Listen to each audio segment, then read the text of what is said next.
How's it going, guys? It's Red, and in this video I'm going to be showing you guys a super powerful high difficulty shotgun setup that you guys could be using right now in Back 4 Blood just after the big update. But before we get into that, if you're new here to the channel, make sure to leave a like on this video and subscribe for more awesome Back 4 Blood content just like this. Also, make sure to check out the link to my Discord server. It's going to be down in the description below. You guys can use it to find teammates to play Back 4 Blood with. So if you guys are in some dire need of teammates, make sure to come check out the Discord server. And without further ado, I hope you guys enjoyed the video.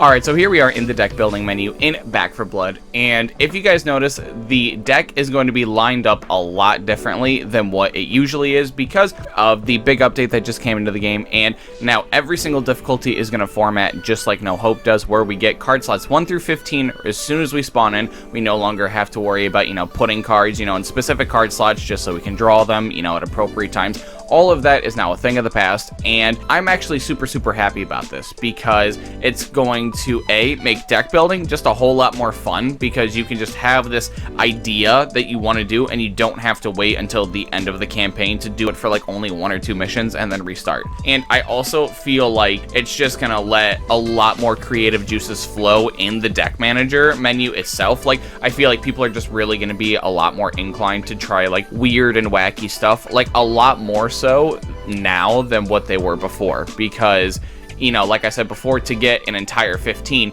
you basically had to get to like a finale situation, and then you only got to play the finale and then you were done. And also a huge help for, just how they're formatting everything now, we get, the entire deck right away, is I would highly recommend you guys do this too, is you guys can actually organize your decks when you're building them. Like, that was something you couldn't really do before because you had to put them in a certain order so that you would draw them in a certain order, but not anymore. You can literally put them in any order that you want because you just get them all at once now.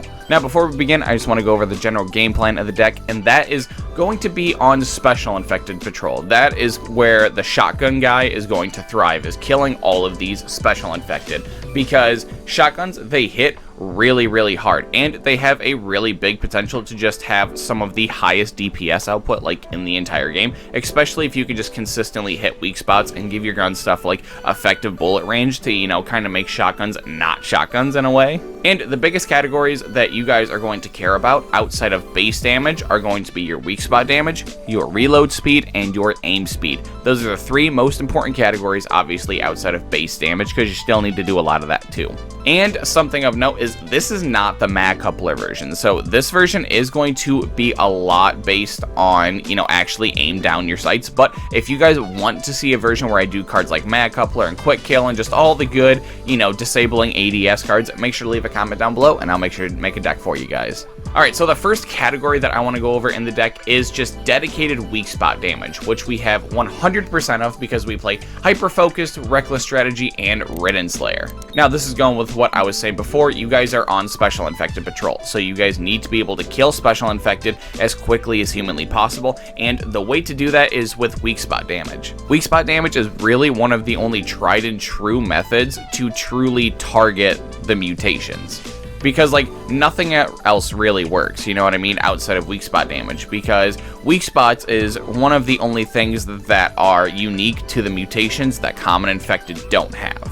So yeah, you just need to kill them as quick as humanly possible. That's why we play all these cards. And we still have a few cards that'll do more weak spot damage, but this is a good enough package. Now, the next category that we have are reload speed, because, we're shotguns, we obviously don't have the fastest ADS, and, we got scattergun skills, which is going to give us plus 40% reload speed with shotguns. We have cold brew, which is going to give us 15% reload speed, 25% aim speed, weapon swap speed, and use speed. We have wide mouth magwell, which is going to give us plus 30% reload speed and minus 5% damage resistance, and we have reload drills, which just gives us plus 20% reload speed. Now, the reason that I picked these 4 cards specifically is because the way that percentages work, and this is only for some percentages, and it's really weird, and I'm not entirely sure that this is one of them, but some of these categories, how bullet damage, bullet penetration, reload speed, they all have percentages at the end of them. some of them, and I do think reload speed is one of them, is when you go over 100%, you actually start negatively receiving percentages, if that makes sense. So if you had something that combined up to 105% under one of these special categories like reload speed, you would actually only be getting 95% of the value because you went 5% over 100. And in this deck specifically, these 4 cards do line up to 105% reload speed, but I mean, make sure to leave a comment down below telling me if I'm wrong about this, because I might entirely be wrong. I know that some percentages do this, but reload speed just might not be one of them. And if it's not, I do recommend you guys just play more reload speed cards, like obviously because it's a shotgun deck. You obviously would just want to reload as quick as humanly possible. But I was just trying to avoid, you know, overcompensating for the reload speed and end up just negatively affecting the deck. Alright, so up next is going to be our various toolbox of DPS cards that we choose to play. And honestly, this is one of like my favorite parts about this new deck building method that they have, is like I can literally just pick and choose out of what feels like a toolbox out of this deck manager, just out of anything I need for any situation. So we got silver bullets, which is going to give us 10% base damage, and it's going to give us effective bullet range. That is why we're playing this card, to make the shotguns shoot further. We have large caliber rounds, which is going to give us plus 7.5% bullet damage and plus 200% bullet penetration. Now, bullet penetration is actually really important for shotguns, because if you have no bullet penetration, the common infected are just going to stonewall everything that you shoot, because your bullets aren't going to go through them. They're just all going to stop right at the first guy that you shoot, and it's going to be really hard for you to accrue much value out of this build if you can't kill more than one zombie with a single shell. Like, you're simply just going to get overrun. Now, number 10 is going to be line them up, which gives us plus 10% effective bullet range, 15% recoil control, and 25% bullet penetration and aim speed. This card's just an absolute all-star for the deck. It gives us effective bullet range and bullet penetration, which is literally the reason we're playing 2 other cards in the deck. And on top of that, it gives us aim speed, which is one of our big 3, like I was saying before, and it also gives us recoil control on top of that for absolutely no downside. Now, number 11 is going to be front sight focus, which is going to give us plus 20% accuracy, 10% weak spot damage, and 15% aim speed. Now, this card just hits 2 out of the 3 big categories that shotguns really care about, and I mean, accuracy isn't really a bad thing to have as an extra, and again, with absolutely no downsides attached to it.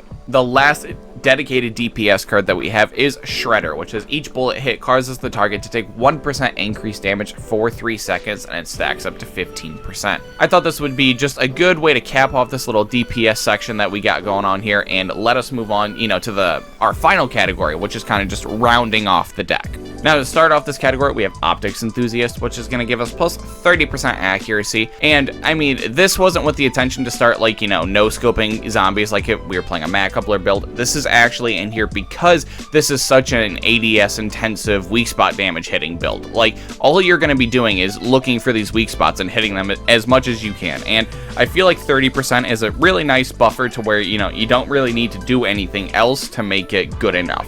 Like, I felt like this was a good way to not just overdo the accuracy thing. Now, up next we have High Vis Sights, which is going to give us plus 30% aim speed. Very similarly to the Optics Enthusiast, I felt like this was just a good way to fix the aim speed problem that shotguns really have, and a lot of the other cards in the deck don't really have aim speed attached onto them. And truthfully, this card, if we were still going by the old format where, you know, card order actually mattered, this would probably go somewhere in like the middle to the upper part of the deck, because aim speed's just very important for shotguns. And the last card in the deck, just to cap everything off, is Shell Carrier, which is going to give us plus 30% shotgun ammo capacity and plus 10% base damage with shotguns. I think the fact that we get all 15 right at the start makes these cards a lot more playable, like the more ammo, more damage cards, because it just feels a lot better to throw this card in a deck and then just know it's kind of doing its thing and you can just kind of play and not think about it, rather than, you know, back then when you had to kind of waste a whole mission picking this card. Because, I mean, picking this over anything else just seems so much worse in every way humanly possible, but now you don't gotta worry about it. Well, that's going to do it for the video, guys. Make sure to leave a comment down below telling me any deck changes that you guys would make, and as always, if you happen to enjoy the video, make sure to leave a like and subscribe to my channel for more awesome Back 4 Blood content just like this. Also, make sure to check out the link to my Discord server. It's going to be down in the description below. You guys can use it to find teammates to play Back 4 Blood with, so if you guys are in some dire need of teammates, make sure to come check out the Discord server. And until next time, it's been Red, and I'll see you guys in the next video.